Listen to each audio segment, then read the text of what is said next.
उन्होंने विजय ढूंढा, जिसे आज हम वारंगल के नाम से जानते हैं।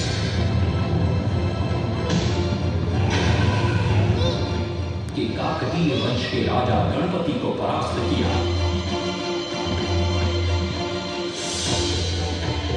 और उनके राजकोष पर भी कब्जा कर लिया।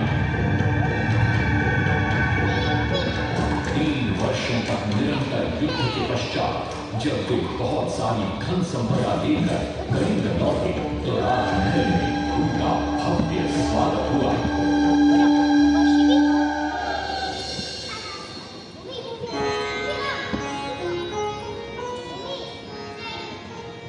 राजमाता कस्तूरी देवी पुत्र नरसिंह देव की वीरता से बहुत प्रसन्न हुई और पुत्र के सामने अपने मन की इच्छा प्रकट की। कहा, तुम्हारे पिता ने शंख क्षेत्र पुरी में भगवान जगन्नाथ का भव्य मंदिर बनवाया है। मैं चाहती हूँ कि तुम पद्म क्षेत्र कोणार्क में उसके भी भव्य और विशाल सूर्य मंदिर बनवाओ। किंतु नरसिंह देव माता से प्रति प्रश्न करते हैं, सूर्य मंदिर ही क्यों, और वो भी कोणार्क में? तब राजमाता कस्तूरी देवी बतलाती है, द्वापर युग में भगवान श्री कृष्ण के पुत्र सांब बड़े ही सुंदर और सुकुमार थे। वो नारद मुनि को चिढ़ाया करते थे। एक दिन नारद मुनि ने सांब को सबक सिखाने की योजना बनाई और उन्होंने सांब की सुंदरता की प्रशंसा कर उन्हें गोपियों के साथ जल क्रीड़ा करने को उकसाया। वहीं दूसरी तरफ भगवान श्री कृष्ण को जाकर कह दिया कि सांब अपनी मां समान गोपियों के साथ जल क्रीड़ा कर रहा है। श्री कृष्ण इस बात से बहुत क्रोधित हो जाते हैं और वे सांब को श्राप दे देते हैं, जिस सुंदरता का तुम्हें अभिमान है वो तत्क्षण नष्ट हो जाए। सांब को कोढ़ हो जाता। जब सांब राजमहल लौटते हैं और मां देवी को ये पता चलता कि पिता श्री कृष्ण के श्राप की वजह से सांब की ये अवस्था हुई तो सारी रानियां क्रोधित हो जाती। नारद जी को बुलाया जाता। वे रोग मुक्ति का उपाय बतलाते हैं। वे कहते हैं, सूर्य की पहली किरण ऊर्ध्व देश के एक कोण पर पड़ती है जिसका नाम कोणार्क है। सांब को वहीं जाकर सूर्य की आराधना करनी होगी।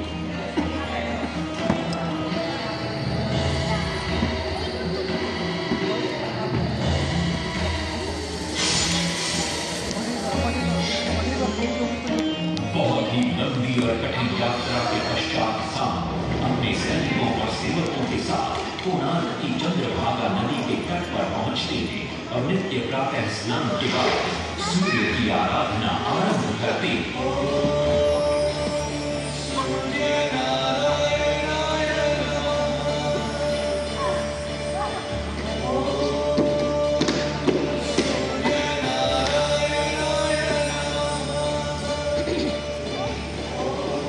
अन्न जल त्याग कर 12 साल की कठिन तपस्या के बाद सूर्य देव प्रसन्न होकर प्रकट होते और सांब को रोग मुक्त होने का वरदान देते। पुत्र, आज रात्रि के चतुर्थ प्रहर में स्नान करते समय नदी के तल में तुम्हें एक वस्तु मिलेगी। वो मेरा ही प्रतिरूप होगी। उसका स्पर्श पाते ही तुम इस कोढ़ रोग से मुक्त हो जाओगे। स्नान के पश्चात सांब जब नदी से बाहर आते हैं तो वो रोग मुक्त हो चुके होते हैं। उनके हाथ में एक छोटा सा पत्थर उनके सुंदर और सुकुमार शरीर को देखकर सारे अनुचर और सिपाही प्रसन्न होते हैं। सांब इस पत्थर को वहीं स्थापित कर एक छोटा सा मंदिर बनवाते हैं। लेकिन जब उन्हें ज्ञात होता है कि सूर्य पूजा का विधि विधान यहाँ किसी को पता नहीं है तो वे चिंतित हो जाते हैं। वे ध्यान में बैठते हैं। सूर्य देव पुनः प्रकट होते हैं और सांब के पूछने पर बतलाते हैं कि दूर पश्चिम में साक्य देश की मां का ब्राह्मण पूजा की विधि विधान जानते हैं। सांब साक्य देश की ओर निकल पड़ते हैं, जो आज का ईरान है। महीनों की लंबी यात्रा के बाद सांब 18 मागा ब्राह्मण परिवारों को साथ लेकर कोणार्क लौटते हैं और सूर्य मंदिर में पूजा शुरू हो जाती है। राजमाता कस्तूरी देवी नरसिंह देव को बतलाती है कि विवाह के कई वर्षों बाद तक जब हम निसंतान थे, मैंने भी उस सूर्य मंदिर में पूजा अर्चना की और तुम पुत्र रूप में मुझे प्राप्त हुए। माता की बात सुनकर नरसिंह देव मां को कोणार्क में संसार का सबसे भव्य और विशाल मंदिर बनाने का वचन देते सदाशिव सामंतराय महापात्र, जो शिवई सांतरा के नाम से लोकप्रिय थे, वे अपने सहयोगी बीसू महाराणा के साथ मंदिर का प्रतिरूप बनाते और नरसिंहदेव के समक्ष प्रस्तुत करते। नरसिंहदेव मंदिर का प्रतिरूप देखकर अभिभूत हो जाते और शीघ्र मंदिर निर्माण कार्य आरंभ करने का आदेश देते। दूर दूर से बड़े बड़े पत्थर लाए गए, जितने पत्थर डाले गए सारे टूट गए। आदमी को डाला उसमें डाले गए, नहीं पता ताना सारे टूट गए।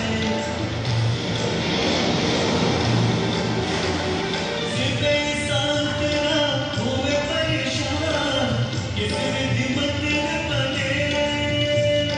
सिर्फ इंसान तेरा होवे परेशान, किसी विधि मंदिर बने। एक दिन वे चिंतामग्न कोणार्क लौट रहे थे, तभी उन्हें प्यास महसूस हुई। उन्हें पास ही में एक कुटिया दिखाई पड़ती है, जहाँ एक बूढ़ी औरत से उनकी भेंट होती है। शिवई सांतरा पानी मांगते हैं। बूढ़ी औरत पानी के साथ गरम गरम भोजन भी लेकर आती है। वे थाली के बीच में हाथ डालते हैं, जिससे उनका हाथ जल जाता है। तब वो बूढ़ी औरत मुस्कुराकर कहती है, तुम तो शिवई सांतरा की तरह बीच से भोजन उठाकर खा रहे हो। ये सुनकर शिवई सांतरा को अपनी भूल का एहसास होता है। माता रामचंद्री ने उपाय सुझाया, समझे सिर्फ सांतरा।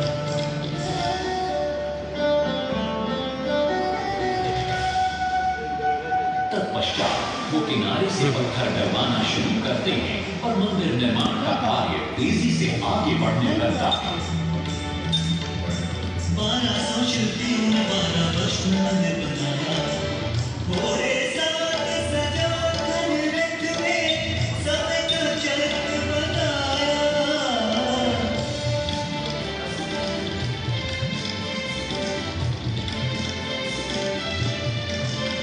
दूसरी तरफ कलिंग के उत्तर के राज्यों के नवाबों के बार बार राज्य पर आक्रमण हो रहे थे। इन आक्रमणों से क्रोधित होकर नरसिंहदेव अपनी विशाल सेना को लेकर युद्ध के लिए निकल पड़े।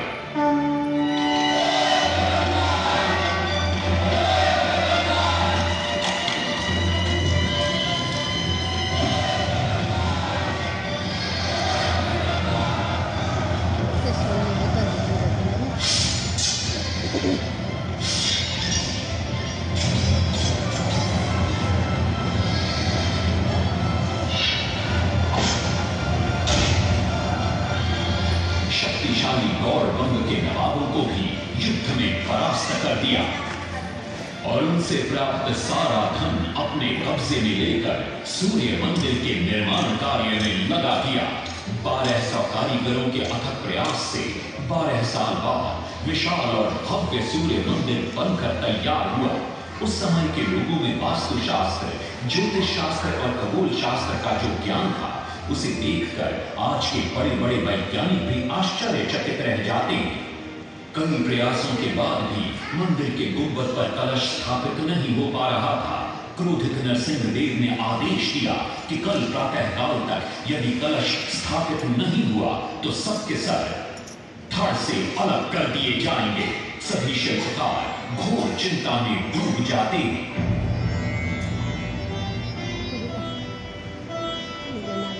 दूसरी तरफ मुख्य शिल्पकार बीसू महाराणा का 12 साल का बेटा धर्मपद सूर्य मंदिर के प्रतिरूप पर कलश बिठाकर प्रसन्न होता है और मां के सामने अपने पिता से मिलने की इच्छा व्यक्त करता है।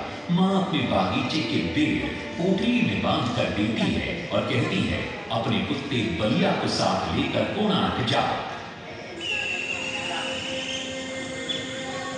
बलिया अपने मालिक को पहचान लेता है और बीसू महाराणा से लिपट जाता है। धर्मपद अपने पिता को प्रणाम करता है और अपना परिचय देता है। सबको चिंता में देखकर वो अपने पिता से इसका कारण पूछता है। कारण जानकर धर्मपद कहता है, अगर आप आज्ञा दें तो मैं मंदिर के गुंबद पर कलश स्थापित कर सकता हूं। शिवई सांतरा धर्मपद को अनुमति दे देती। धर्मपद गुंबद पर चढ़ जाता है और कुछ ही समय के प्रयत्न के पश्चात वो कलश को स्थापित करने में सफल हो जाता है। गुंबद पर कलश स्थापित होते ही नीचे गर्भगृह में चारों दिशाओं में लगे चुंबकों के आकर्षण से सूर्य महाप्रभु की मूर्ति शून्य में स्थापित हो जाती है। सब धर्मपद को कंधे पर बिठाकर खुशी से नृत्य करने लगते हैं। तभी कुछ कारीगर इसका विरोध करते हुए कहते हैं, अगर सुबह राजा को ये पता लग गया कि इस बच्चे ने कलश को स्थापित किया है तो किसी का बचना संभव नहीं है, इसलिए धर्मपद को मरना होगा। इस बात से शिवई सांतरा बड़े क्रोधित हो जाते हैं। भीषण वाद विवाद छिड़ जाता है। ये सब देखकर धर्मपद गहरी चिंता में पड़ जाता है और वो सोचता है कि यदि मेरे जीवित रहने से इन सब का सर काट दिया जाएगा तो इससे अच्छा है कि मैं आत्म बलिदान कर दूं ताकि सबके प्राण बच जाएं। और उसी पल धर्मपद नवनिर्मित सूर्य मंदिर के शिखर पर चढ़ जाता है।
नरसिंहदेव भी आ पहुंचते हैं।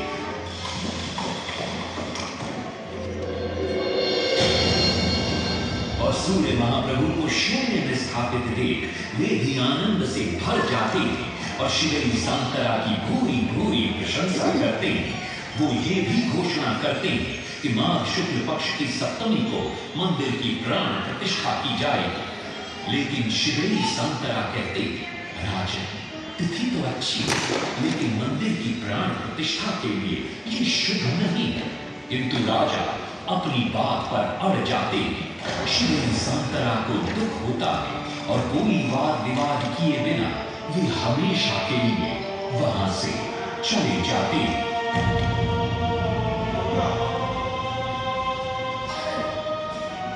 पूर्व निर्धारित तिथि पर मंदिर की प्राण प्रतिष्ठा संपन्न होती है।